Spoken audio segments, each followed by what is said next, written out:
Given that mcas has roughly the same prevalence as diabetes in our populations, why has it been so ignored by the medical profession? Well, I think it goes back to what was saying before, and something you and I were talking about before we started. We are trained to think in organ systems. All right. So cardiac, pulmonary, renal, gastrointestinal, it basically creates a kind of silo thinking.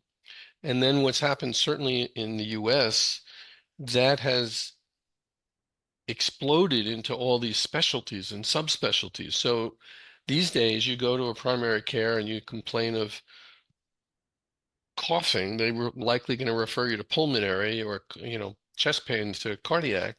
And so if you have somebody who walks in and says, well, actually, I have chest pain, I have coughing, and my joints hurt, and I have rashes and headaches, and I can't think straight, I'm brain foggy, that doctor's going to not know what to do with you because they're trained to think in separate organ systems and what I keep calling silo thinking.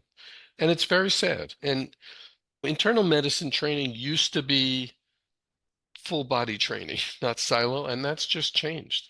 And that's part of the problem. And we, doctors like yourself and me and all of our colleagues who are in this working with long COVID and MCAS, et cetera, need to do everything we can to try to have doctors broaden their view, pull back to wide angle lens, not the telephoto lens. That's very difficult because of the training. It's difficult in our country because of our messed up healthcare system where you're only allowed to see a patient for 10 minutes if you work in a hospital clinic, that kind of thing. I think that's what has to change.